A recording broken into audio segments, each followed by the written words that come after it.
Wow. Thanks, Bashman. I've been talking for how long now? How long have I been streaming? 5 minutes? 8 minutes. That's great. Okay. Thank you for letting me know. I am such an idiot. Alright, so let's go back to the beginning then. This character is one that I am currently playing Saturday nights on Praetor's Rejects Against the Slavers campaign. Um, and I've been playing Isra since like the fourth session. I think the original player had to drop out. Um, and I never really put a lot into her backstory because I was just jumping in and playing. But now that we're fixing next week, we're gonna hit our 23rd session, and we're starting to really dive into backstories with everyone's character. And I really want my character to have this really fleshed out, good backstory, like all the other ladies already have. I know. Um, so I know that she is from Forgotten Realms, and somehow magically all of the ladies have been transported from the Forgotten Realms into the Greyhawk campaign setting. So, in the Forgotten Realms, she is from Waterdeep. I liked it because it was a big cosmopolitan city, which, as a character who is an Aasimar, would probably be helpful for her to try and blend in more. Um, we've got dad's name, sister's name, looking for mom's name now, and then we'll get into some more meaty stuff. Let's see, we're not gonna do an L for mom. Let's see. Let's do an R. Female names.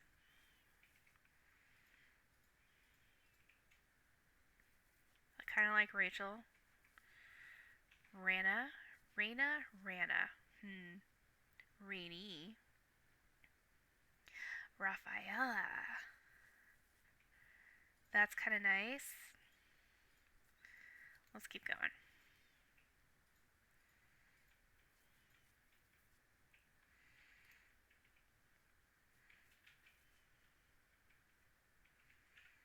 Renata.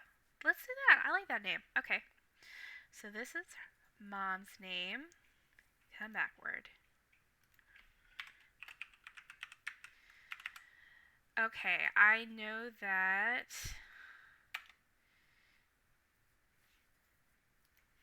her parents are both human, as is her younger sister.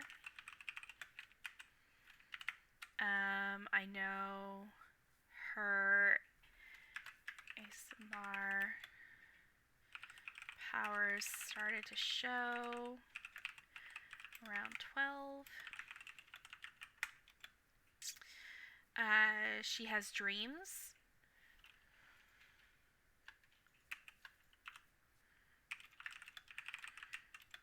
of a patron. I think that's what. What are we doing in here? Hi, Shift 70 up. Right now, I'm working on a backstory for a D&D character that I'm playing. I play on Saturday nights over on Praetor's Rejects. You should check us out.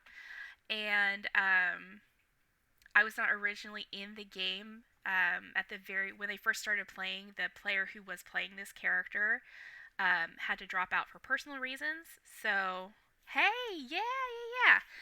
So, because she had to drop out, and I just jumped in, kind of taking over um, this Aasimar Paladin, I never really wrote an in-depth backstory. So that's kind of what I'm doing tonight.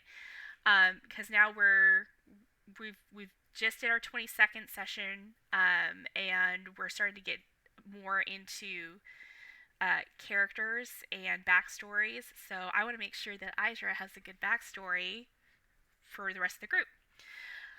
So basically, I know she's an Aasimar Paladin. Um, our DM always wants us to have like this deep dark secret. Um, Trying to get into good sessions. Yeah, yeah. Um, and I have a deep dark secret, but we're not there yet. I want to start with where her power started. So, when I read about Aasimar's, they don't necessarily come from two Aasimar parents. So I'm going to say her parents were human. They had no idea what was going on when she started like developing powers and could like cast like light and that kind of thing. But she has dreams of a unicorn who helped guide her and show her how to use her powers when she was younger.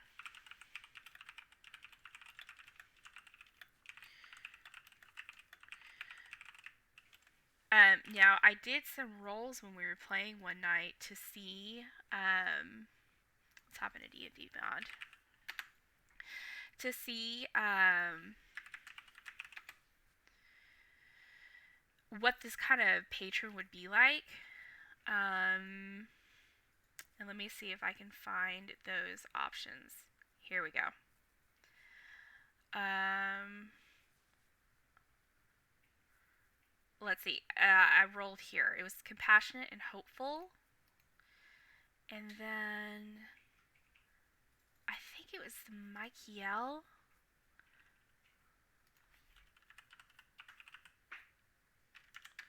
So let's double check this.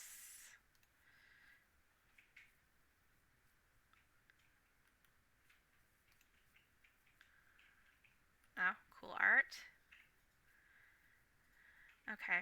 Well, I know that the patron comes in the shape of a unicorn.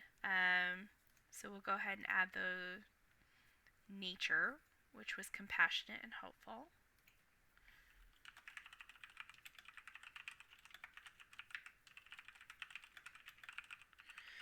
I had done some reading that said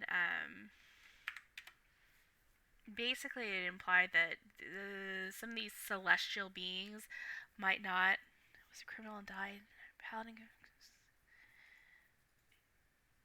Oh, that's so cool. Shift 70 up. I love that. Um, he says, my Aasimar was a criminal and died. Then his paladin brother convinced his god to bring him back, and the god combined the two brothers, and my toon had a split personality. That's really cool, and I'm going to remember that for a future character, the split personality part, because that had to have been really, really fun to play.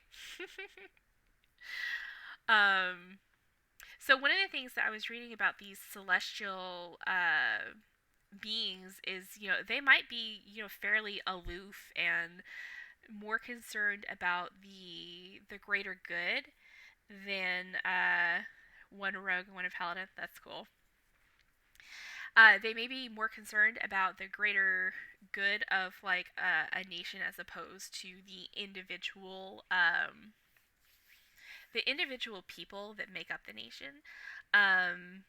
And I didn't love that for Isra. I've been playing her in the game as kind of a mama bear, so she takes care of all of her crew. Like she has their backs regardless. Um, in the when we've rescued slaves from a mine earlier in the campaign, and she was also very protective of them. So I think she's more rather than she's not one to sacrifice an individual for the greater good. She cares about the individuals. Now, whether that's going to be good for her mental health long term or not, because things happen, I'm not sure. But that is one of her characteristics that just kind of came through as we were playing.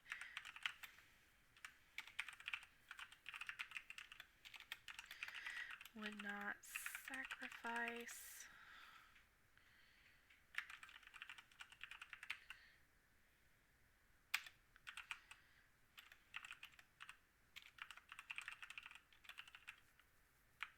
And again, we'll have to see how it plays out because, experience, situations, we'll have to see. So patron's nature, compassionate, hopeful.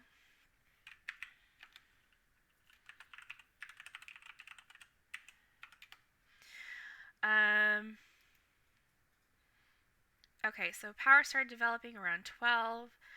Um, her parents were aware of, I'm going to say her family.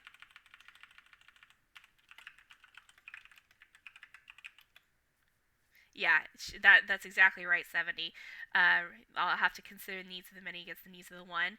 We'll, and as I'm thinking about that, because I'm going to send this to my DM when it's all done, and I can see him putting us in some situations where maybe she's going to have to make a decision, or maybe she's going to have to step back and let someone else make a decision because she can't do it. She had a really hard time this yesterday session. We were on a pirate ship with a ghost pirate captain who wanted his ship back and his ghost crewmates. And then there were the actual living crew that were, currently commandeering the boat. So on the one hand, the crew that was alive, they were evil, and she's not about that. But on the other hand, the ghost captain and his ghostly crew are undead, and she's not about that either. And she really didn't like either decision, like who gets this ship. And it felt like those were the only options available to her. Like, I almost had her, I almost had her attack the ghost captain. Um, and I'm not sure how my party would have felt about that. They're twisting the ship. Yeah, but we were on the ship and we were trying to get out. I do like that.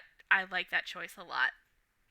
Also, there was kind of like a dangle there of treasure. There's some mithril mines that this ghost captain knows the location to, and she is not. Isra is not really. Let's see, how do I phrase this? Um, I don't think she's necessarily greedy, but she definitely she wants to be paid for her efforts. She knows that money is necessary to live and to buy food and clothing. She also knows that if she has enough to take care of herself, that anything left over after that, she can give to people who need it. And that's a big motivator for her. So, um, so in the end, what ended up happening is that our warlock ended up casting a spell that caught all of the pirate crew, the alive pirate crew, in this bubble. The ship kept moving. The bubble stayed there. And then when the spell ended, we were far enough away that we couldn't hear it, but theoretically when the spell ended, these pirates ended up in the water and who knows what happened to them. Um which was a lot of fun to role play. Um okay, so Isra, she has a unicorn in her dreams who taught her how to use her powers. The unicorn is compassionate and helpful and helps her teaches Isra to be compassionate to all. Family was aware when her powers started developing because she shared. They had a tight family bond. But they had no idea why she was developing her powers, her Aasimar stuff, because to their knowledge, they didn't have a history of that.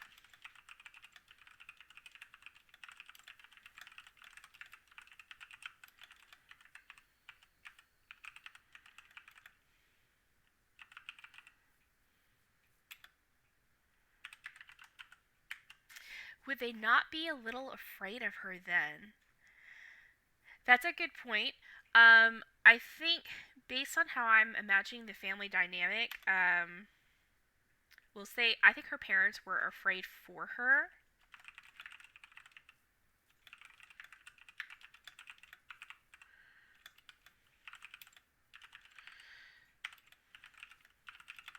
They didn't know how or if the world would accept her.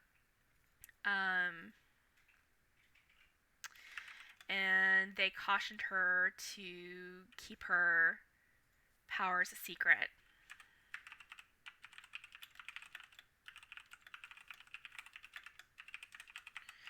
And for a long time she did.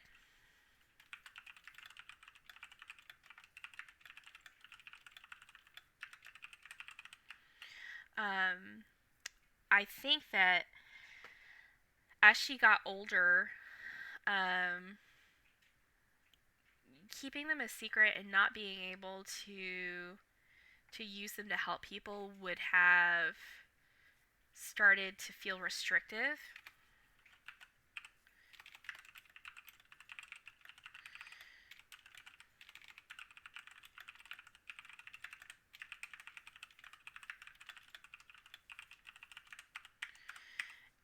So she would have started rebelling in like her own small ways. Healing someone in the street who got knocked over, and then walking away, disappearing into the crowd.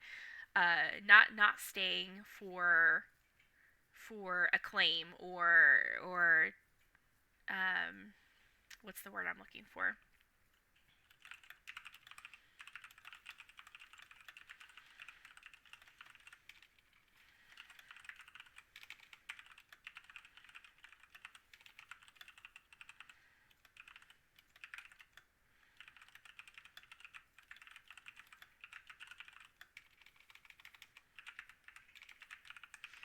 And the good thing about Waterdeep is it's such a large city, I think she would be able to disappear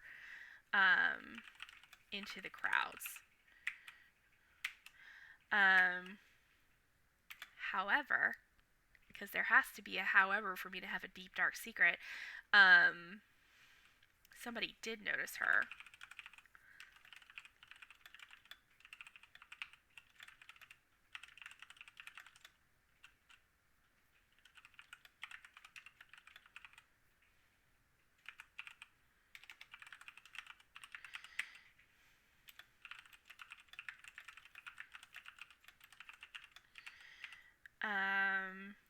And let's see.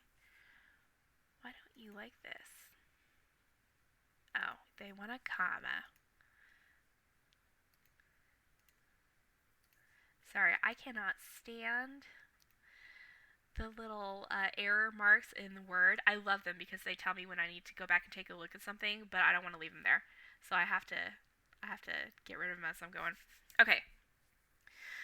All right. So one thing that we haven't covered yet before I get into the secret is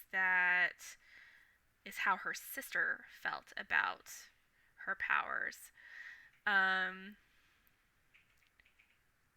So let's bring that down here. So her sister's name is Evie, which is the name of one of my nieces because I needed a name on the spot during one of our sessions, and that was the first thing I could think of. Okay, so Evie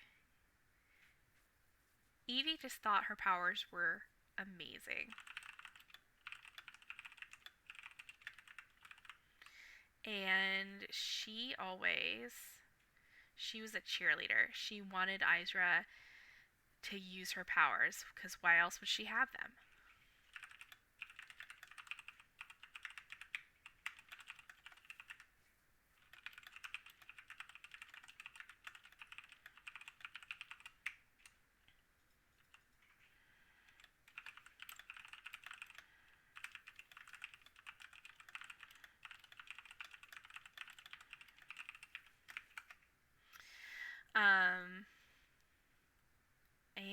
think one of their special things that they would do together is that Isra would take Evie and fly with her.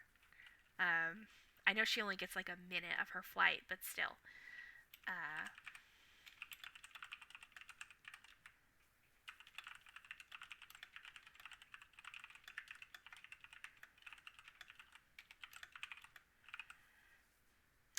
so I want to know if there are any public towers in Waterdeep. So let's go to Google towers in Waterdeep and see what we can find.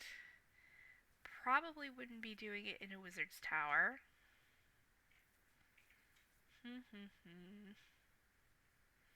Waterdeep is huge. I can just make up a tower. Why would something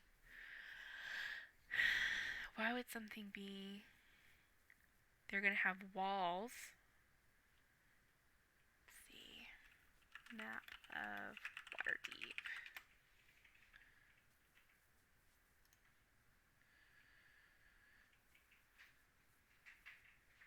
Okay. Let's find. Let's go with this one because it looks like it's got Sea Ward, Castle Ward, Dock Ward, Trade Ward. Okay.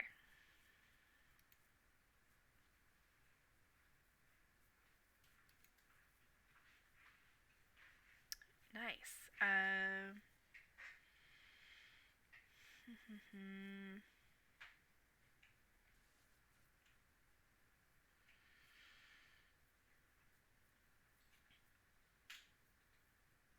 The House of Light, Guildhall.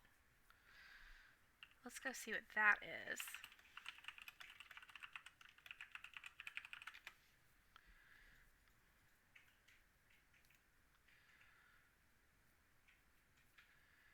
Guild of Chandlers and Lamplighters. Okay, that would work. It's 3 stories tall.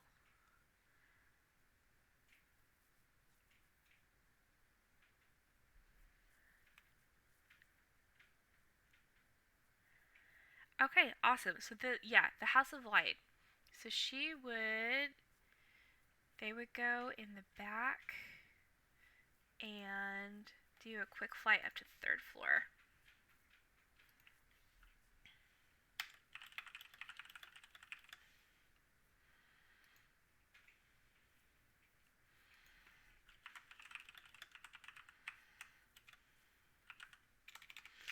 So, and we'll say they're familiar with the building because their father is part of the Chandler's Guild.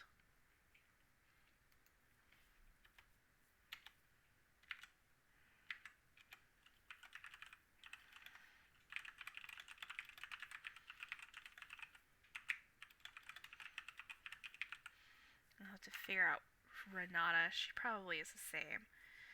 So it says...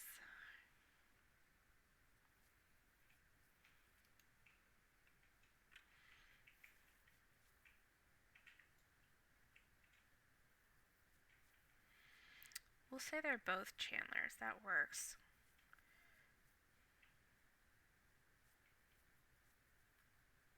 Okay.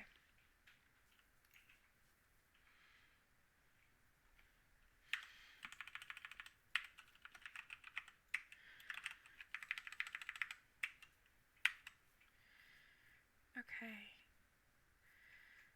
Alright, so we've got a little bit of family backstory, family history, how they feel about her powers, how Isra reacts to that, and now we have someone outside of the family who is aware of her powers. And that someone is an evil someone. That someone is a Rakshasa who is currently disguised as a human. I'll have to come back to Waterdeep and get a little more familiar with it. If she's going to be from there, but for right now, let's hop back in here and look at Rakshasa. to D&D Beyond. Okay, so they're lawful evil. Lawful, lawful, lawful. Are they going to follow the human laws? Maybe. Or just evil demon laws. Delicacy and misdirection is pursuit of dominion over others. Few creatures ever see the fiend in its true form. Shasta's originally long known nine hells. Some powerful devils create a dark ritual to free their essence from their fiendish bodies in order to escape the lower planes. Shasta enters the material plane to feed its appetite for humanoid flesh. Okay, that works. Yes, yes. Sepulchra, also from Critical Role Season 1. Okay. It selects its prey with care, taking pains to keep its presence in the world secret. Okay. Oh, this could be bad. So, I do know from Critical Role, and according to here, that when Rakshasa dies, it comes back. Now, the Hot Toddies, the group that I'm in, were ripped from the Forgotten Realms and transported to Greyhawk. So if I say, so basically what's going to happen is the Rakshasa becomes aware of Isra because she's becoming bolder with the use of her powers, and is she's healing people. She's lighting the way. She's becoming a beacon within the depths of Waterdeep, and he's taken notice. He wants that power. He could tell that she's got some kind of celestial connection, and he wants to take her back to the Nine Hells because he can get, I don't know, he can sell her, he can offer her as a gift, a token, I don't know. And we'll say he's charming, he gains her trust. She thinks she might be in love with him, and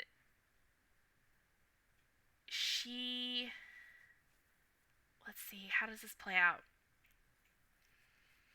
So what I would like to end up happening is the Rakshasa is unfortunately going to kill her little sister. And it's because Isra finds out that he's evil but thinks that he can change. So she doesn't do what needs to be done. She doesn't kill him. So what I need is, how does she find out that he's evil? Okay, so she has to catch him doing something. How about, let's see,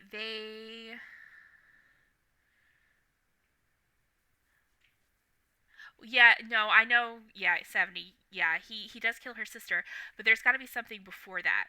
So, I, for her to have a deep, dark secret, I want the secret to be she discovered him doing something evil. She thought she could change him, so she allowed him to go.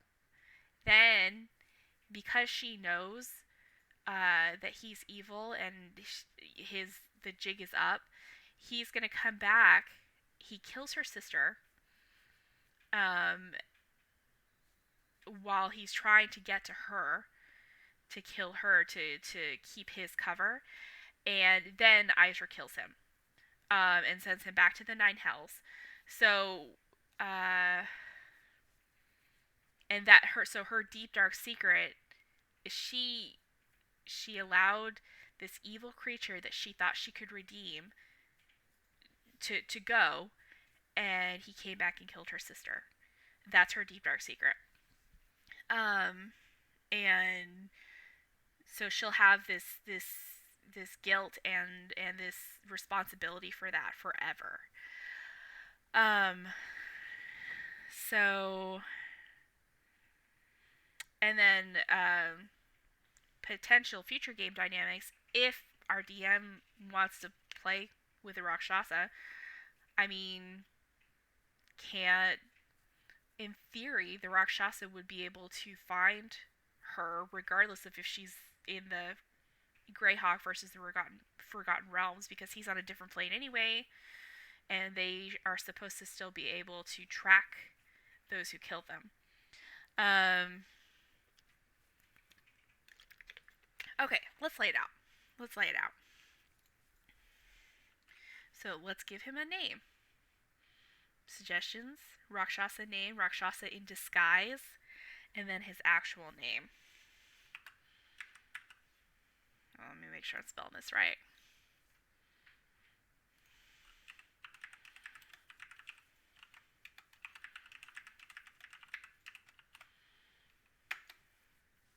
Okay, so for the name, so alias, they try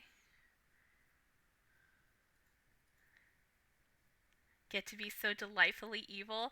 Well, that's the other thing, Bashman. I kind of hoping that Duff decides to pull this from my backstory and maybe bring the Rakshasa in to try and kill Isra and see what happens, because I just see the hot toddies being all over that, and then it would open up a lot of really good RP opportunity as she has to explain why this demonic creature is after her. So I think it could be cool. Um, if he wants to do that, we'll see. Okay, let's go back to the fantasy name generator and see if we can find some appropriately evil names. Fantasy names. Do you actually Rakshasa names? There is. Thanks. I thought it would too. Thank you. There is actually a section for Rakshasa names specifically. Okay. Oh, that would be cool. Yeah, you come in for however many sessions that lasted. That would be awesome. You mentioned that. You should tell him that. I'm gonna have this hopefully to him this week. I kind of like a moot. Maybe not. Let's try.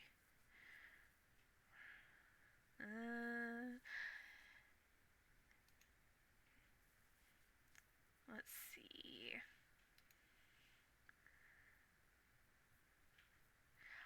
I almost. That one's close.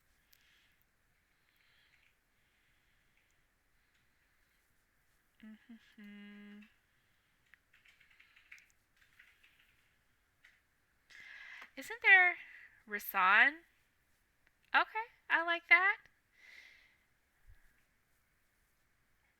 I think I like Rasan for the alias.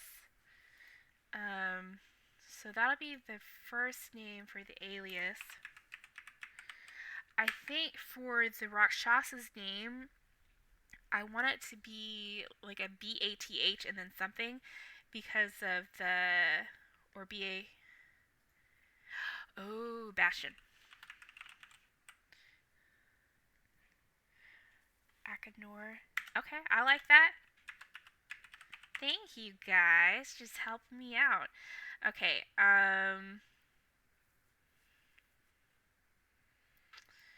and since they like to be disguised as someone powerful,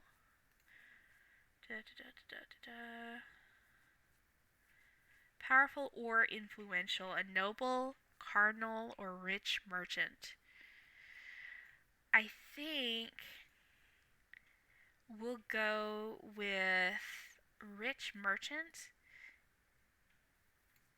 because that makes sense for Waterdeep since it's a hub of commerce, and it would have been a way for him to insert himself into the family dynamics since both parents are part of the Chandler's Guild. Okay, so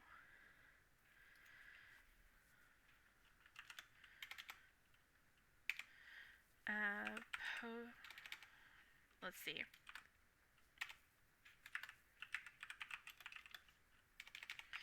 Pose as a rich merchant to gain access to the...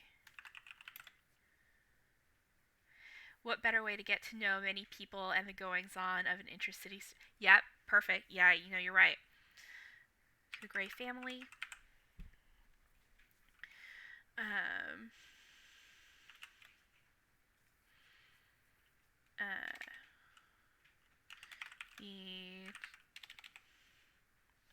See, Chandler's Guild welcomed him and his money with open arms.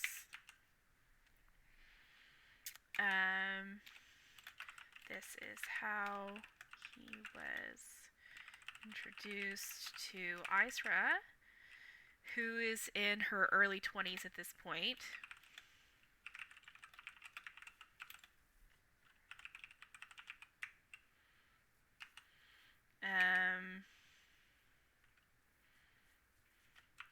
He was extremely charming. And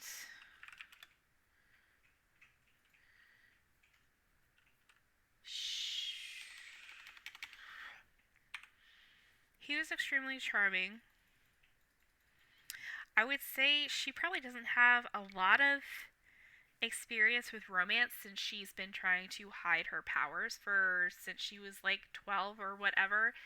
So she would be fairly sheltered from that part of growing up. So naive to romance and quickly fell for him. So, alright, now, here's where I'm stuck. He does something evil and she catches him. We'll come back to that. Isra thinks Akenur is redeemable and can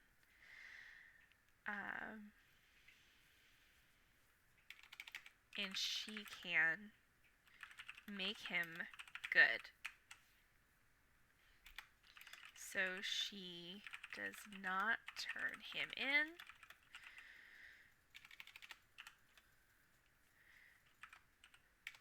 But now that Isra is aware of... She is a paladin, but I don't think at this point she had... So one, she's a paladin, but she is chaotic good. She is not lawful good.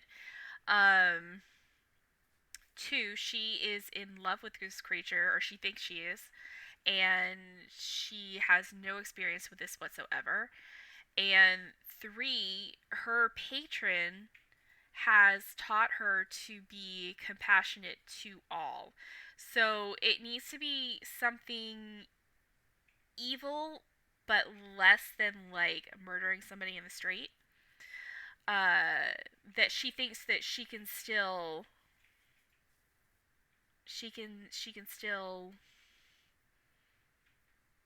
make him good. Basically, she can help him see the error of his ways and become the good man that she knows he is. So yeah, that's why. So that's a big one we have to come back to in just a second. Now that Isra is aware of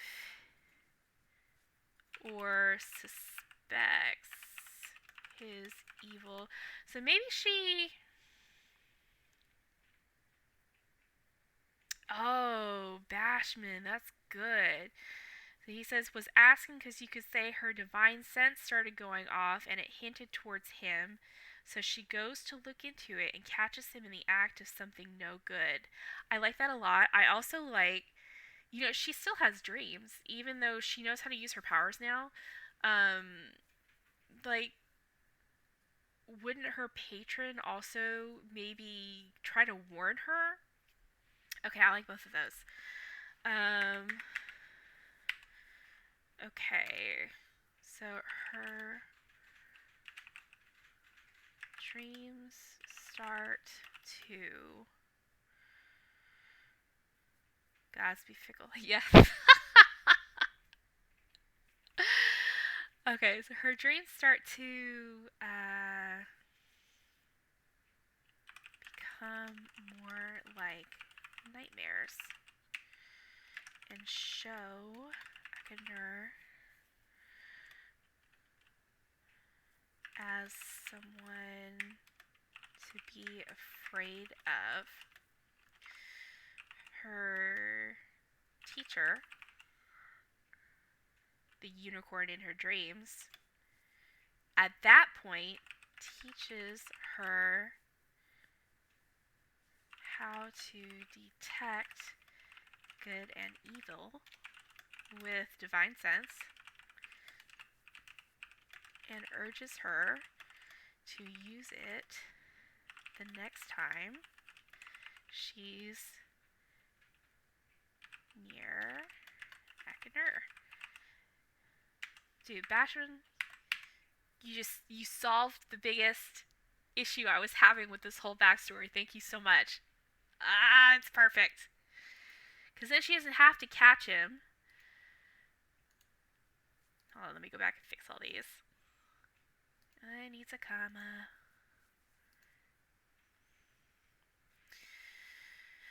Okay, Isra thinks Akanor is redeemable and she can make him good. So she does nothing. Well, no, it's not so she does nothing.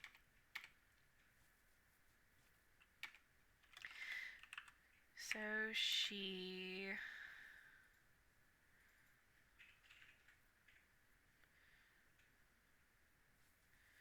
Let's see. What does she do? Let's see. If I'm dating somebody that I think is evil, what am I going to do to try and make him good? I'm gonna watch him. Okay, so she starts, watching him closely.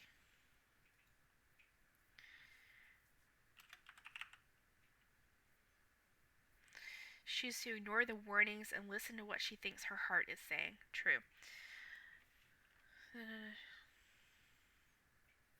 No, that's good.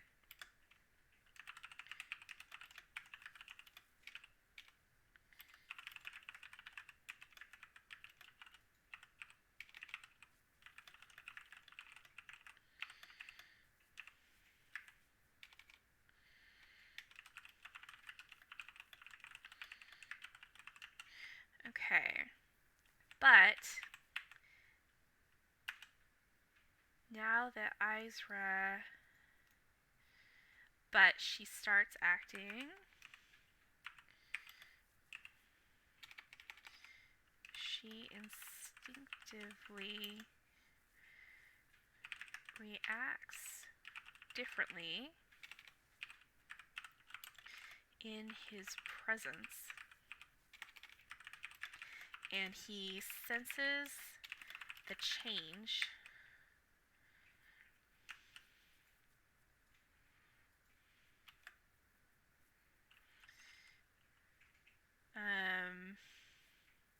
He senses the change, concerned that she's going to discover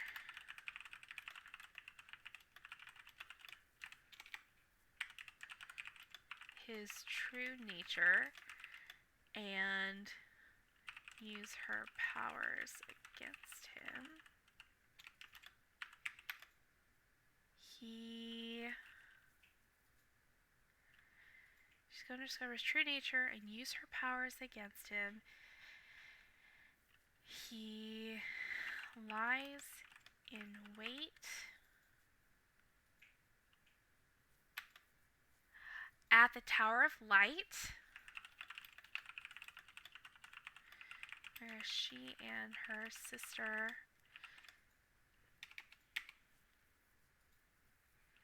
do their fight together, and attacks when they get to the top of the tower. So Evie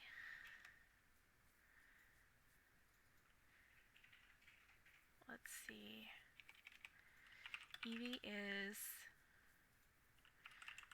pushed from the tower, and Isra cannot get to her in time.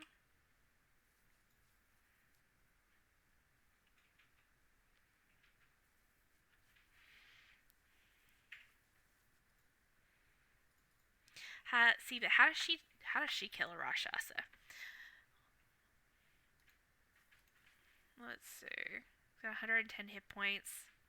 She wouldn't have been able to kill him by herself. So, how did that happen?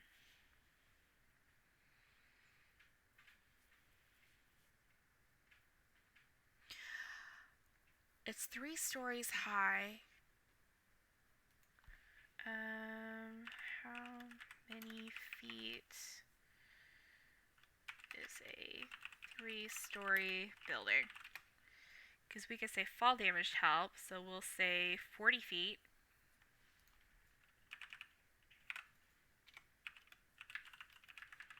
I think it's 1d6 every 10 feet.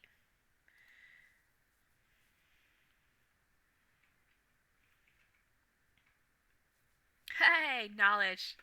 Okay, so that would have been 46 damage.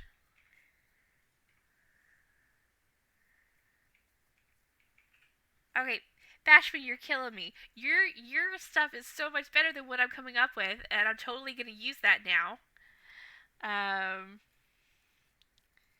You should play the Rakshasa if Duff decides to do this. I'm very nice. Okay. I'm going to use that fall damage as part of how she kills him, though, because 100. Let's see. So it's a max potential of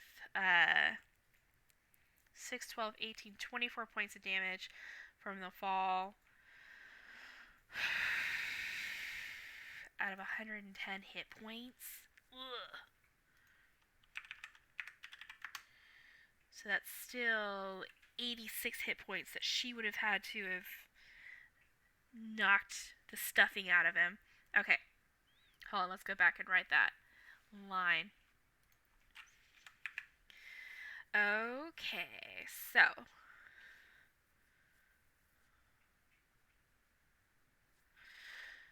Agner seizes Evie from Isra's grasp and plus crit smite, that's good. Yeah, that would work. And maybe that's like the first time like she's ever used the smite. Also, that would be how she learned to use that, is that she needed it to happen and it happened. Okay, seizes Evie from Isa's grasp and says, since I no longer have your heart, hers do as I watch your shatter.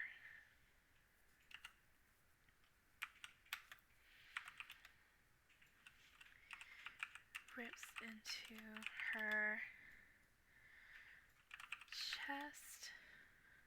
He rips her heart out of her chest and throws her body off the tower. Let's change that to past tense. You have a gift, sir. Since I can no longer have your heart, hers will do as I watch yours shatter. Ripped her heart out of her chest and threw her body off the tower.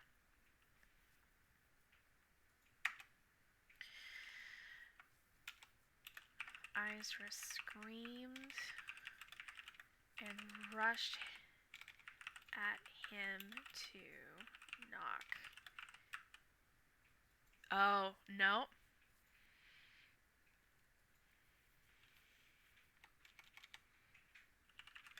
Great. Rushed at him with a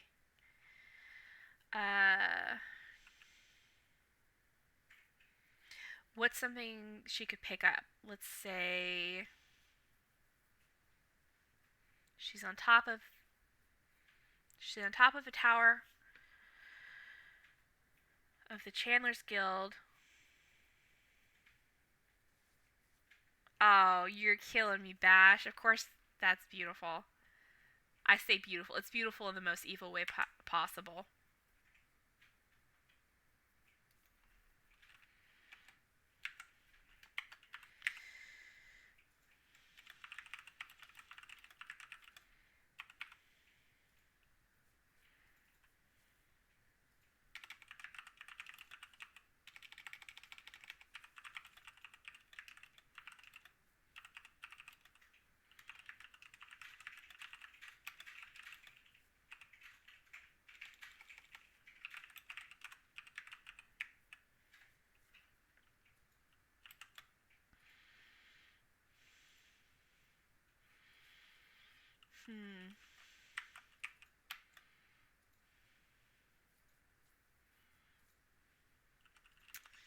Let's see.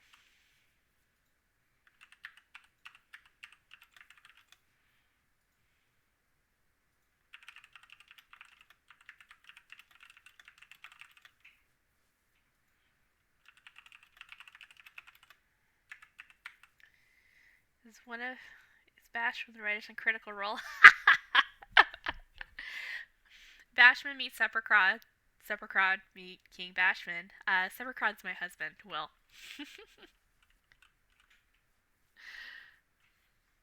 He smirked and dusted his hands off as the fire turned to ash.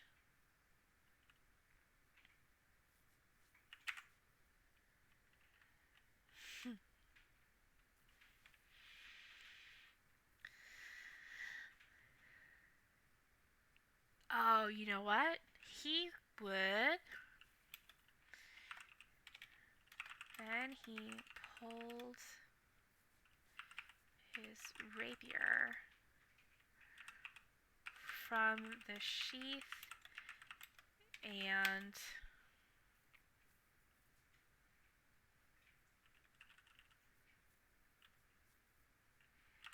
turned to attack Isra, but she was already rushing him in a blind rage. They struggled over the rapier. She is very strong. How strong are Rakshasa?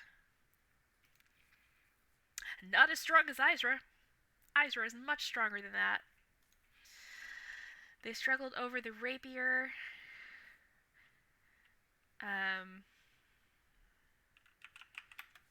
For what felt like an eternity, for Isra ripped it from his hands, ripped it from his grip.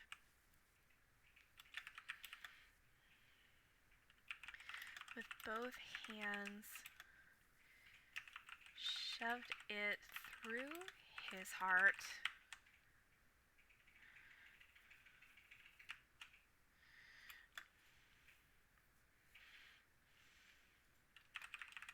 Tears streaming down her face. She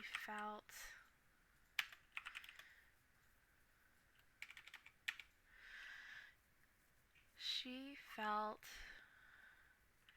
an overwhelming power surge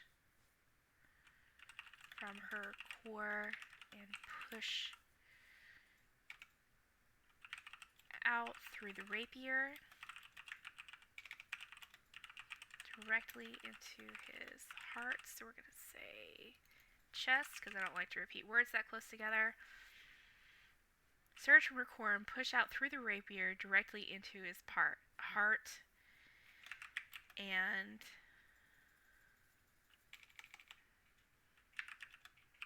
explode in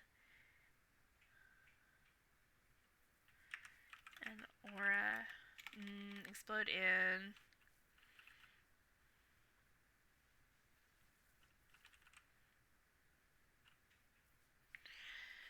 through the rapier directly into his heart, and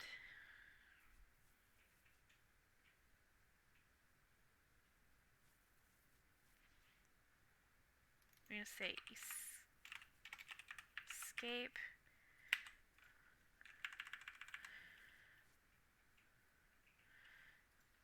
her in an explosion of blinding radiant light.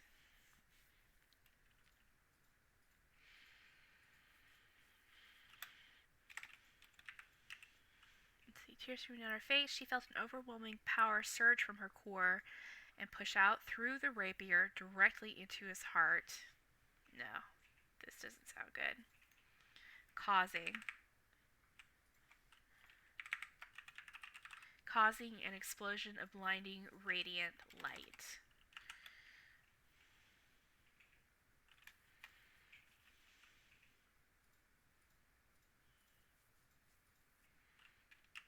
She smote the evil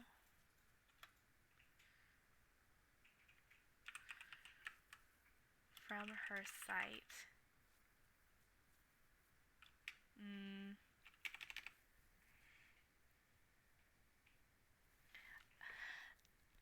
As the last ash remnants of her sister's heart catches the tower floor, a fiendish grin comes across her face. Isra's eyes flare as she screams an otherworldly cry. Divine fury now enveloping her, she sets her eyes on her target, the being that betrayed her in the most unholy, standing there laughing with evil delight of what just transpired. Oh, Bashman, you're killing me. It's so good. Okay. Let's see.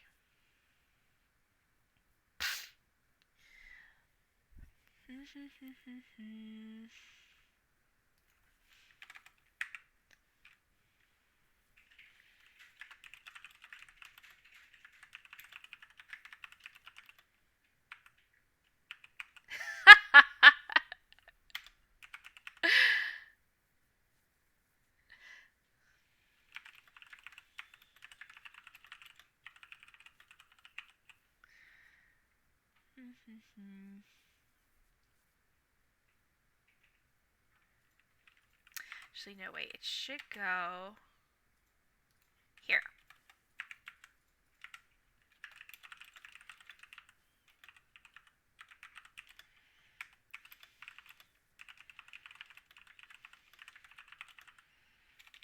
Say drifted. Drifted to the tower floor. A fiendish grin. We're going to say spread. Across his face. Then he pulled his rapier from the sheath and turned to attack. No, we're going to say then he pulled the rapier from his sheath and leave it at that. Isra's eyes flared. She screamed an otherworldly cry.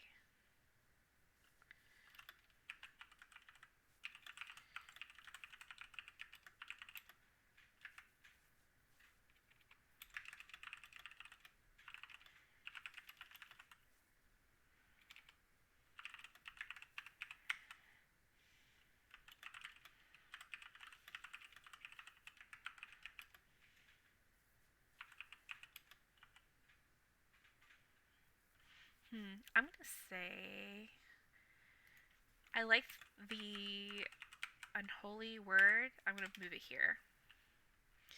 Her eyes on her target, the unholy being that betrayed her, period. That betrayed her. As he stood there, laughing with evil delight.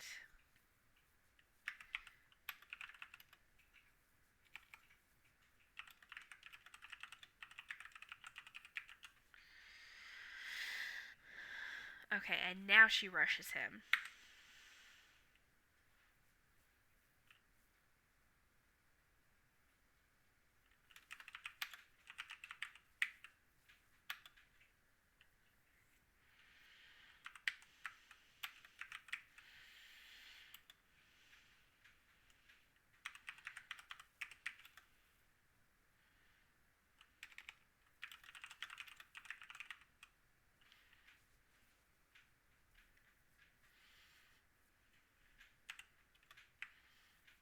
Over it for, we'll just say, an eternity. Because what felt like an eternity is too wordy. Both hands are shoved it through his chest. She smote the bastard, and then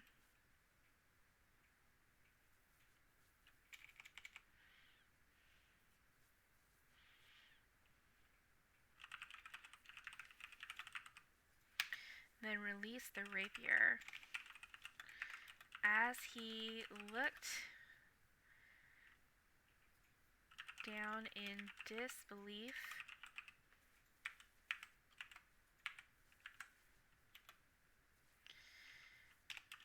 Isra, as he looked down at the weapon in disbelief, Isra took a step back and kicked it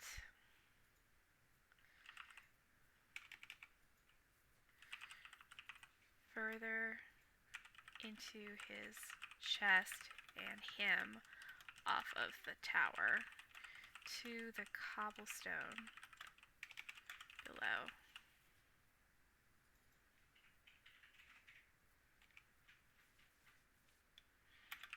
Where he... Is it lie or lay? Lay unmoving. Okay, now what happens to Rakshasa when they die? Does their bodies stay? I don't remember. Death on the material plane means an agonizing, torturous return to the nine hells. Till the body reforms.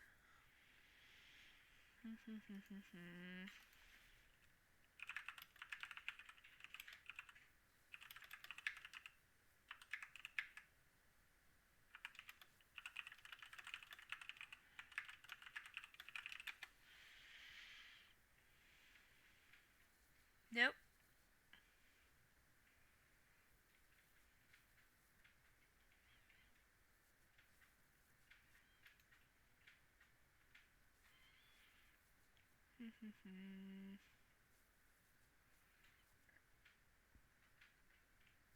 Nope.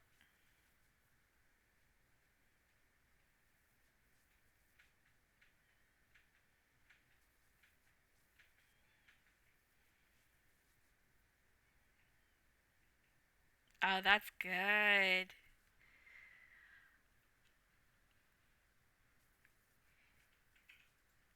Bashman, I'm giving you credit on this. On this before I send it to Duff, so he knows who helped make it so evil.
This is...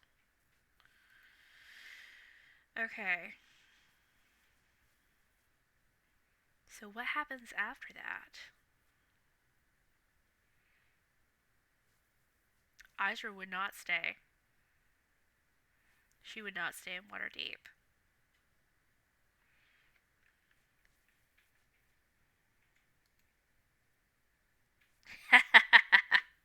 What video game are you playing, Bastion?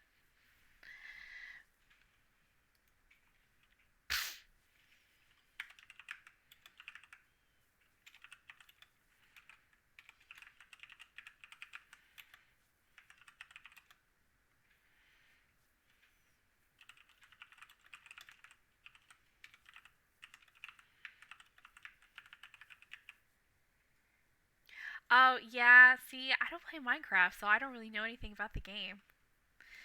Duff's insane Minecraft survival hell. So, like, does he, like, create, like, a map and you have to get through it? Is that how it works?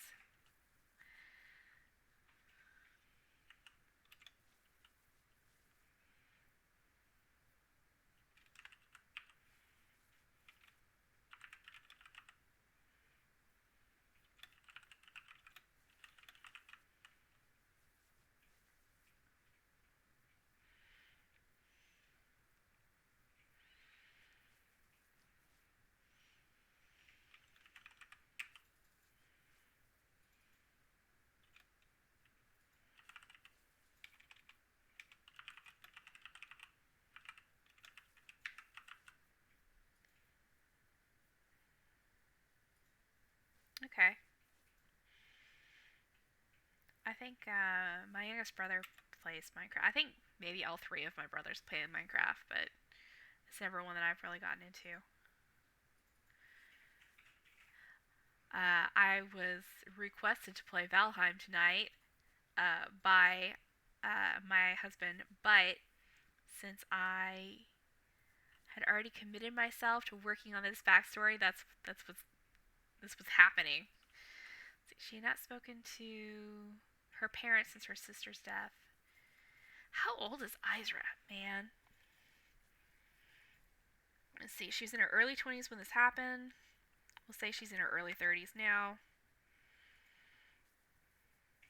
So she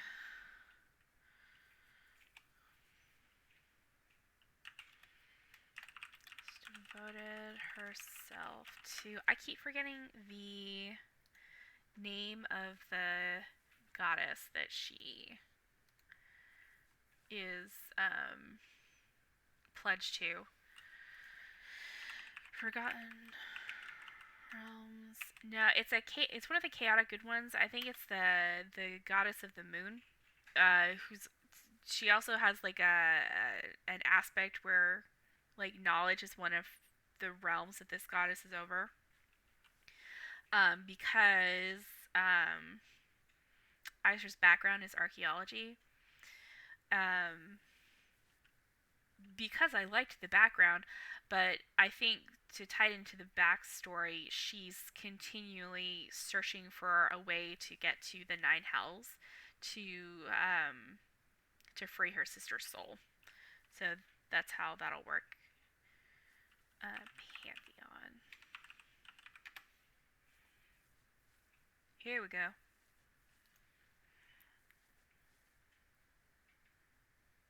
Saloon. Yes, that's it. Thank you.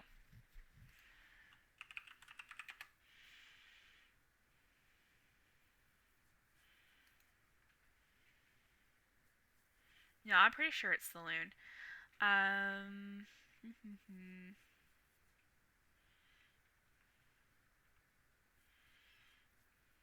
Yeah, let me grab my player's handbook.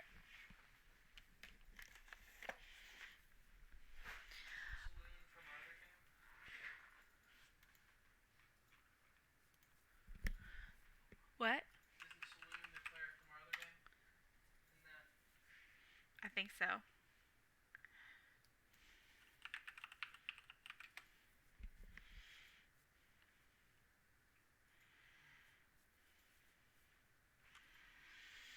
Okay, let's just look up in player's handbook.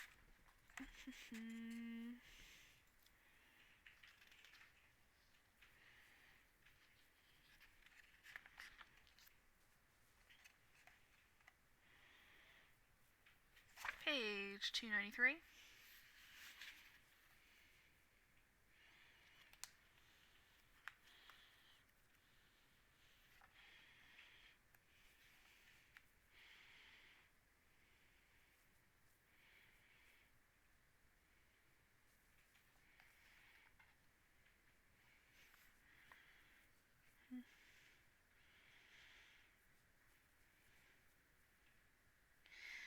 Yeah, okay. Yeah, it is Saloon. She is chaotic good. Suggested domains are knowledge and life.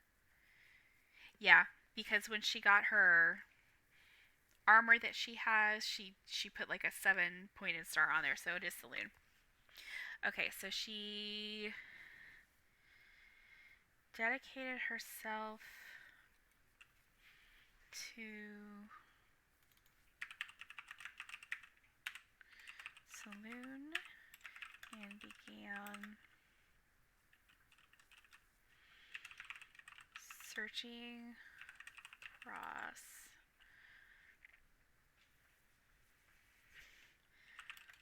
Sword Coast for any ancient sites that might help her gain access or knowledge of the Nine Hells.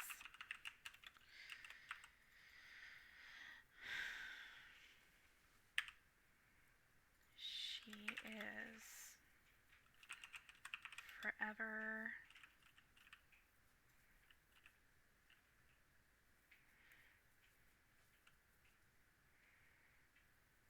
let's see, she is desperate to make sure that her sister's soul is not trapped there.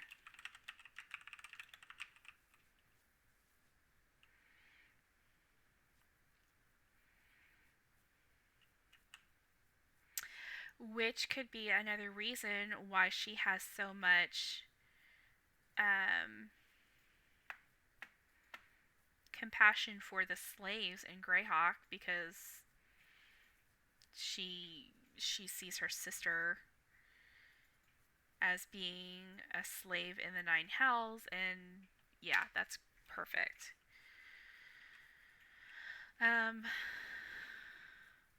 Okay, so then she was mysteriously transported. Let's say she was in an archaeological. I can spell archaeology.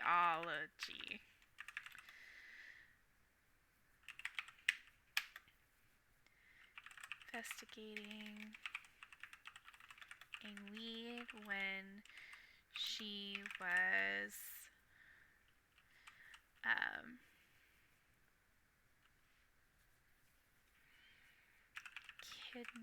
magically kidnapped to the world of Greyhawk. What is the name of the planet in Greyhawk?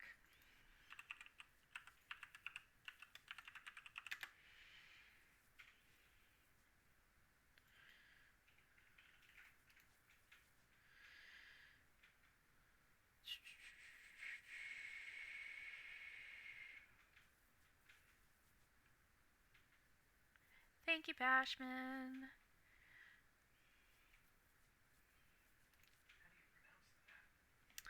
Yeah, I'm not sure how you pronounce it. I'm gonna have to ask Duff to say it on screen or on stream. It does, yeah. It's an archaeological site investigating a lead when she's magically kidnapped to the world of Earth. Awesome. Okay, cares about. I'm feeling real good about this. Feeling real good. Let's save. I can't believe I haven't been saving because my computer sometimes does stupid things. Isra. Backstory. Awesome. Okay. Well, I think I'm gonna call that. I'm gonna call it for now. Just because I'm picky. Before I go, I'm gonna add page numbers because that's what I do.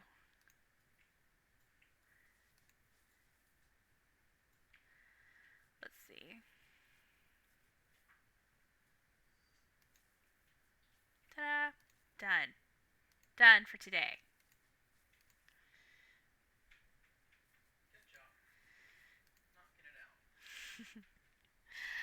Um, Thank you, Bashman. You were a huge help. I love your evil tendencies. Um, I'll probably, because that really hits the meat of what I need for the game and for what's coming up. I'll probably flesh out a little bit more of her life between that event and getting pulled to Greyhawk. But not tonight. Um, Thank you, Sepulcrad, Mababe, for being a viewer tonight. I love you. And Shift 70 Up, who was here earlier, asked some good questions that got me thinking. So that was good too. Alright, that's it for me. Bashman, enjoy your Minecraft. Oh, I totally will. I'm gonna let you know the next time before I start streaming for any kind of her Isra backstory stuff. I will, Bash. I promise. All right. Well, I will. I don't know. I'll see you in chat on Saturday. Um. Okay. Night.